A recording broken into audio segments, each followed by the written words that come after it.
3 rows behind first class. A man clutched a folded flag like it was the last breath of a fallen brother, and nobody cared. Until someone did. But not before humiliation came first. Jonah Blake, 79, once a Marine Master Sergeant, was on a flight from Houston to Baltimore. In his weathered grip was a cloth pouch with a sharply folded American flag on, of those triangular memorials handed over during military funerals. He was returning the medal of a brother-in-arms who never made it out of the jungles of Vietnam. Nestled in his other hand was a scuffed Marine Corps cap, the same one he wore the day they buried that friend. Though Jonah had booked a regular economy seat, he'd offered his spot without hesitation to a frail woman struggling with her walker. "I can sit anywhere," he'd said with a shrug, letting her have the easier aisle seat. This small act bumped him closer to business class right, on the no man's land, where coach met comfort, a line defined only by the seat fabric, shifting from threadbare to polished. His fingers, speckled with age and calloused from years of field duty, rested on his knees as the plane climbed skyward. Jonah's gaze wandered occasionally to the clouds, but what he saw were ghost scenes and faces from 50 years ago, playing in the sky like old film. Flight attendants maneuvered through the narrow aisles with robotic grace, their expressions soft and cordial for the suited few in first class, and clipped short for those behind the curtain. When the meals came rolling down the aisle, Jonah leaned slightly toward a passing flight attendant and said with a respectful nod, "Ma'am, would it be all right if I swapped my sandwich for just some coffee and a couple cookies? The old stomach doesn't handle heavy meals these days." She glanced at his boarding pass with the speed of someone scanning for a threat, then replied in a tone so automatic it might have come from a speaker, "Sir, this area is for premium passengers only. Please return to your designated economy seat. You'll receive your appropriate meal service there." She hadn't raised her voice, but she didn't need to just loud enough to invite stares from the rows ahead and behind. Jonah nodded silently, offered a tight smile, and began to rise. But behind him, a smirk broke the silence. A man in his 20s leaned toward his friend and sneered loud enough to be heard, "Still rocking that crusty old cap like he's in some war cosplay." Real vets don't need to brag. Jonah's jaw didn't move, but his fingers curled tighter around the edge of his canvas bag. He took off the hat, set it gently on his lap, and straightened his posture without a single word. The bag trembled slightly under his grip, not from fear, but from memory. Across the aisle, a woman caught his eye for a second, then quickly turned away, unable or unwilling to acknowledge the quiet dignity unraveling just a few feet from her. Jonah remained still, back ramrod straight like the soldier he once was, like the sergeant he would always be. He hadn't asked for praise. He hadn't expected thanks. Just a cup of coffee and maybe a crumb of respect. He wasn't on that plane for comfort. He was there for honor. But the world didn't see that. It saw an old man with an outdated hat and a tattered bag, not the weight of memory packed inside it. Have you ever watched someone noble be treated like they didn't belong? Like their story was too silent to matter? If yes, type respected in the comments. Because sometimes, even a faded patch or an old cap can hold enough reverence to make a whole room rise. And Jonah's story, it doesn't end here. Because in the very last row of the plane, a man in uniform had been watching. Private First Class Darnell Ruiz, in full-service khakis with a paratrooper badge pinned proudly to his chest, had noticed everything: the tone, the sneers, the indifference. Unlike Jonah, Darnell was all youth and tension, no wrinkles, no wear, but his jaw clenched at what he'd seen. Without a second thought, he rose, leaned into the aisle, and muttered something to the flight attendant. Then he pointed, not subtly, at Jonah. The attendant didn't walk, she bolted to the service area, almost colliding with a beverage cart. And then, as if under silent orders, every single crew member on board instantly rotated duties. The entire energy of the aircraft shifted. Conversation dwindled to murmurs. Forks paused mid-air. A strange, expectant hush fell like fog across the cabin. Passengers sensed something was unfolding, something just beneath the surface, electric and unspoken. Meanwhile, the smug young man who'd mocked Jonah earlier had grown uneasy. He casually pulled out his phone, pretending to scroll, but his search was deliberate. He typed, Jonah Blake. He'd overheard the young soldier say the name. Seconds later, the results flooded in. Jonah Blake, Marine combat medic, wounded during the infamous Battle of Hugh City, shielded fellow soldiers from a mortar blast. Awarded the Silver Star, 1,969. Further down the page, one of the last standing men from Bravo Company, credited with saving 19 lives during a night ambush that nearly wiped out the entire platoon. The young man's face went pale. His fingers trembled. He slammed his phone face down on the tray table and sank back in his seat, visibly smaller, like he was trying to vanish. Meanwhile, the soldier from the rear of the plane PFC, Darnell Ruiz, was moving. He strode with silent purpose to the front. No need for the intercom. He bent low and whispered something directly into the lead attendant's ear. Whatever he said cracked through her practiced calm like lightning through glass. Her eyes widened, tears welled unbidden, and her chin dropped in a respectful nod. Without a word, she turned on her heel and began assembling a meal tray, not the usual one. Something different. Something deserved. No announcement followed, no explanation, and yet the air inside the cabin shifted again, this time heavier, like the whole plane had drawn a single breath and decided not to release it. The same female attendant who had earlier brushed off Jonah with a cold, rehearsed tone now stood frozen at the galley door, her expression unreadable. Then, composed but changed, she stepped forward, her posture softened, eyes full of something you can't teach in any training manual, genuine reverence. She stopped beside Jonah's seat and spoke quietly. Mr. Blake, we have an open seat in business class. You're welcome to sit there if it's more comfortable. Jonah's instinct was to politely decline. He'd never taken special treatment, not even when injured. But before he could finish his thank you, the young soldier appeared beside him again. Sir, Ruiz said, his voice low but firm, sometimes, letting people honor you isn't for you, it's for them. They need to give it. The words slipped past Jonah's armor like a bayonet of grace. He paused, nodded once, and slowly gathered his few belongings, the flag never leaving his grip. As he walked up the aisle, something remarkable happened. The crew stood straighter, their faces solemn, their eyes quietly fixed on him. Other passengers, sensing something sacred, watched silently. Veterans among them recognized the shift, the quiet stillness that arrives when someone who has seen and done the unthinkable enters a room. A little girl tugged her mother's sleeve and whispered, "Why is everyone quiet?" The mother leaned down and replied, barely audible, "Because sometimes you're sitting next to history." Jonah never noticed the reverence. He simply took the seat offered without fuss. His bag stayed on his lap, both hands holding it like a tether to someone long gone but never forgotten.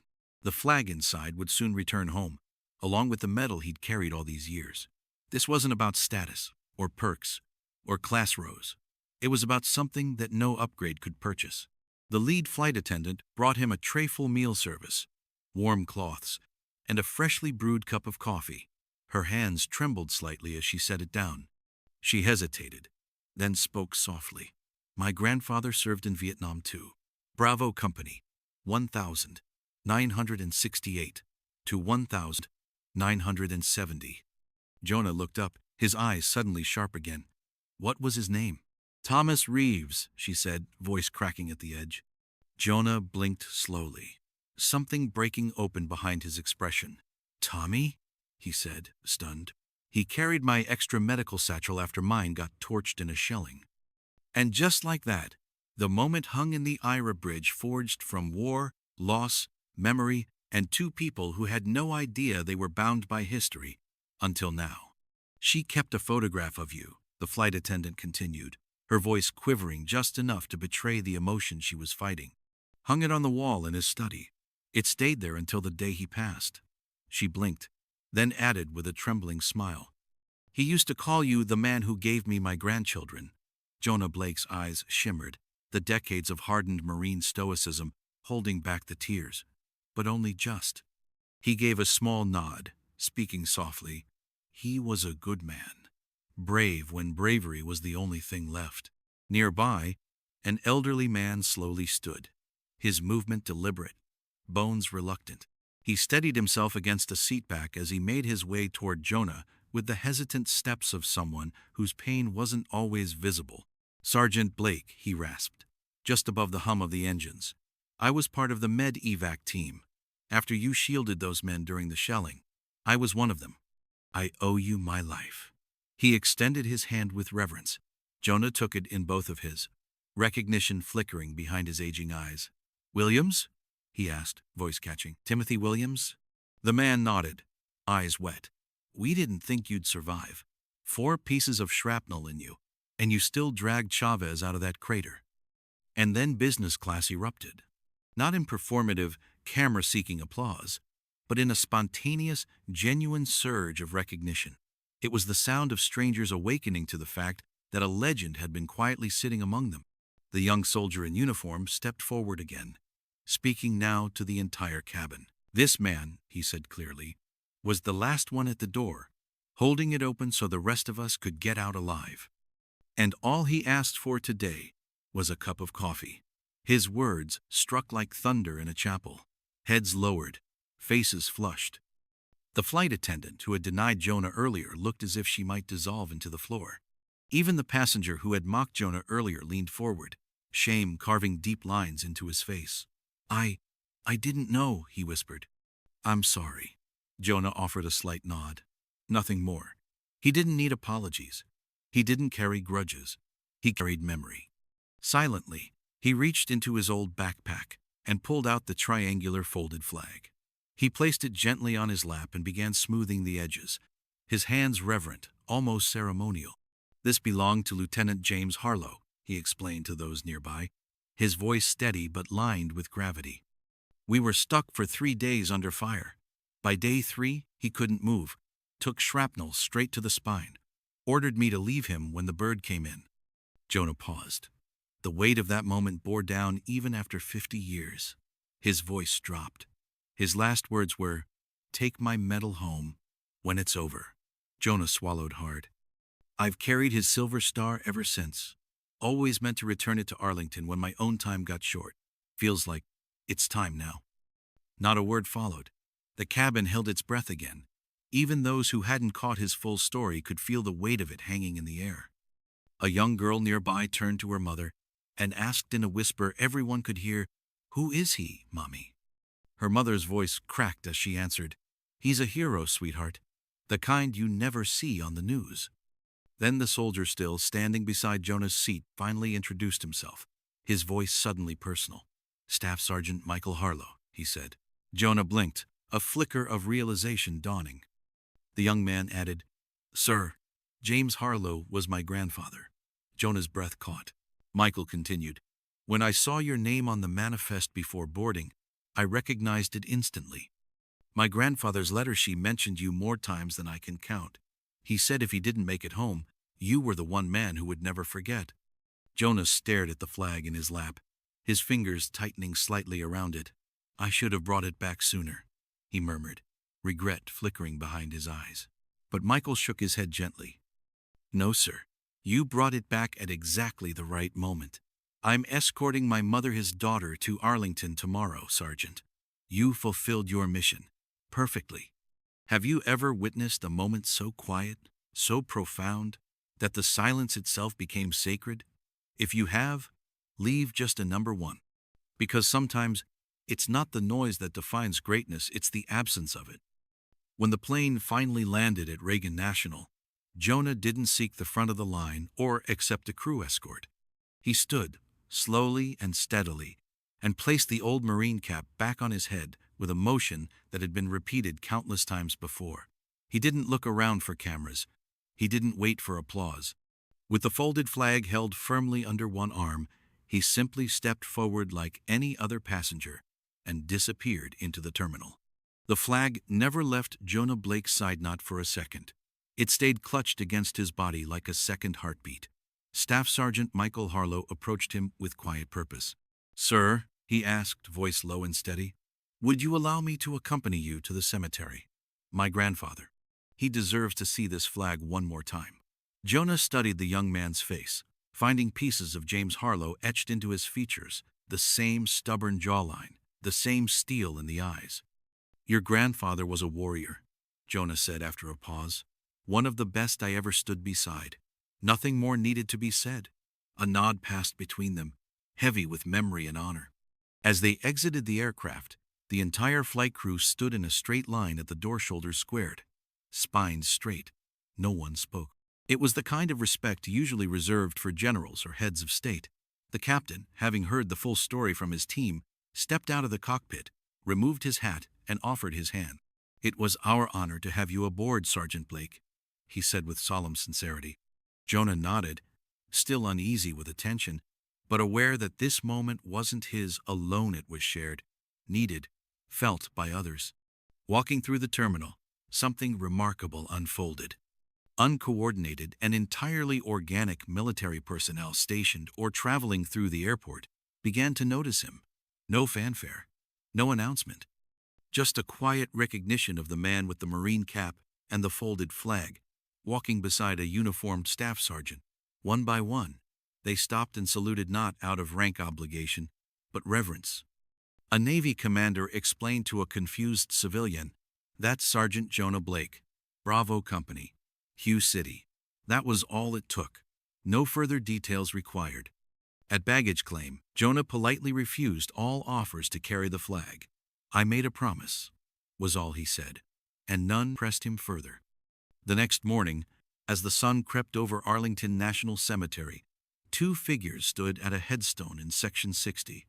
Jonah's silhouette remained firm and straight as ever, every line of his posture a salute. With steady hands, he performed a flawless ceremonial presentation of the flag to Michael, who accepted it with white gloves and a bowed head. No photographers stood nearby. No hashtags trailed behind the moment. Just two men, decades apart in age, yet side by side in duty, sacrifice, and legacy. As they turned back toward the cemetery gates, they found a small group waiting, veteran-silent, stoic, drawn there by the invisible threads that connect those who served. They didn't speak. They didn't need to. Their heads lowered as Jonah passed. One of them stepped forward when he noticed Jonah's subtle limp, the lingering echo of an old battlefield. He offered his arm. Jonah smiled faintly. "Marines don't need help walking." "No, sir," the man replied with quiet pride. "But friends walk together.